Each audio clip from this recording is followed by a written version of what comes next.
Welcome, Scorpio, to your in-depth weekly astrology overview and zodiac forecast for week commencing the 30th of March for the ascendant, the sun, or the moon. Going to share with you the big themes of the week, then on screen your event chart right at the start of the week. That always provides an influential backdrop. I'll then go through each of the key influences frame by frame to give you a clear picture of what you can expect in terms of your work, energy, relationships, and finances. I'm astrologer Patrick Arundel. A very warm welcome. If you've yet to subscribe to the channel, please do so now. As you go into this week, Venus, the planet of relating, moves into one of its two home signs, the earthy Taurus. But that's your opposite sign. So that's the point where you connect to others. Through to the 24th of this month can prove to be particularly significant for one connection. But also, as we go into this week, your modern ruler Pluto is in an exact sextile to Saturn, the planet of structure. Pluto likes change, Saturn can resist it. What's that about? We also continue to have a big cluster of energy in the most practical part of your scope, but the more creative part of your situation, Scorpio, is blessed by very vibrant energy this week. I can't wait to share that with you because it is an area that you've wanted to make progress with, but Mercury's retrograde there has made that challenging of late. At the heart of this week, there is a full moon. It's a delicate one. It's in your 12th house. It is very much more psychological, spiritual, and emotional, just at a time when there's a big cluster of energy in a very functional part of your situation. How will you work with that? Towards the end of this week, your traditional ruler Mars is forging a fantastically vibrant, sparkling alliance to the planet of change, Uranus. And that is very exciting. I'll unpack that for you too. So on the screen, first of all, we need to be mindful of your two rulers, but also the luminaries.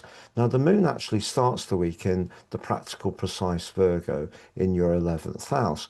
You may find yourself chatting to some friends about different things, but there's the sun in the 6th house. But Saturn, the planet which can be about limitation, very close to Neptune. And in the 6th house, Aries can be about the body, the 6th house can be about our physical well being. There may not be an abundance of energy at the start of this week, but Pluto's linked to Saturn in that sextile, your modern ruler, is saying the more you can understand the emotional dimension of your situation, the more you can gain insights to steer your personal welfare as far as your energy is concerned.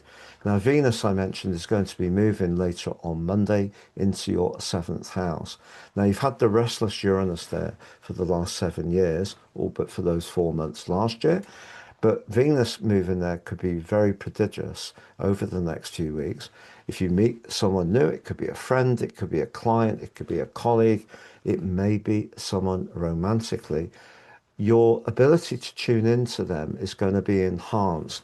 And even in existing relationships, which could be a bit brittle at the moment, it's easier to let things go.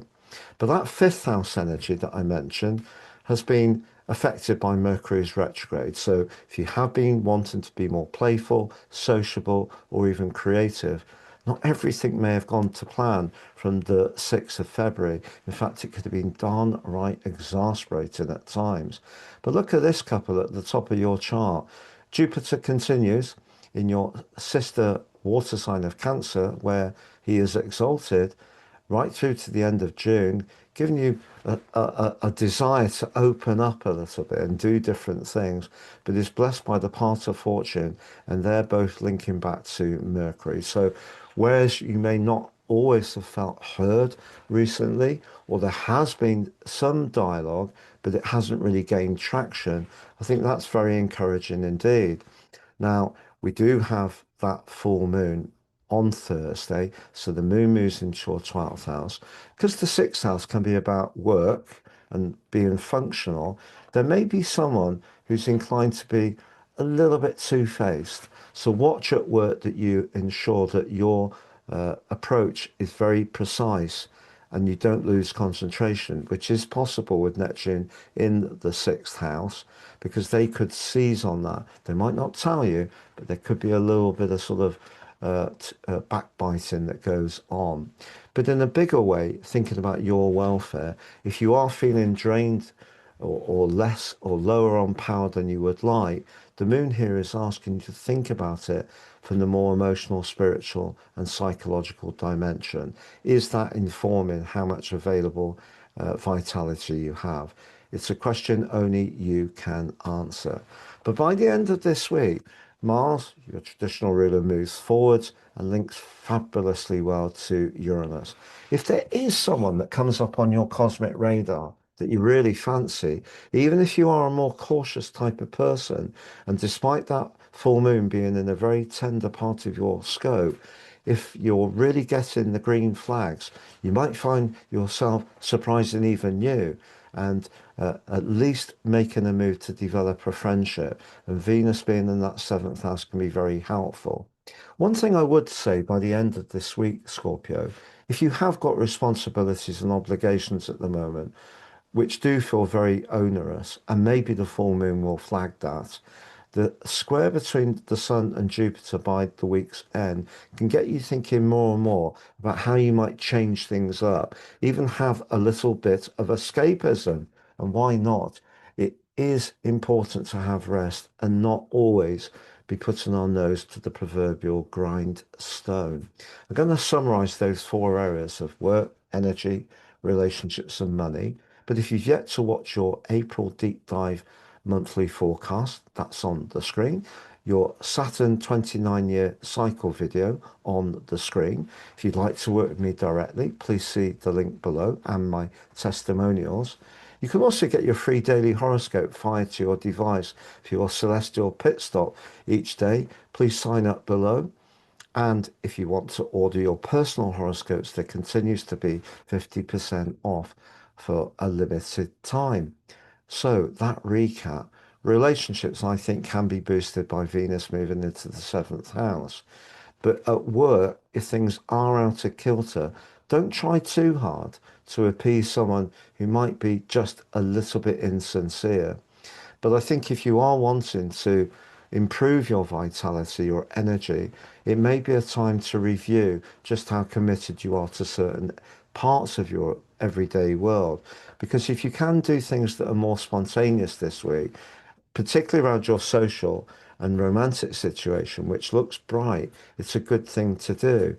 And financially, I think the fifth house where Mars is and Mercury, which will come out of its shadow on the 9th of April, but still does need some vigilance. They're essentially your sector of speculation.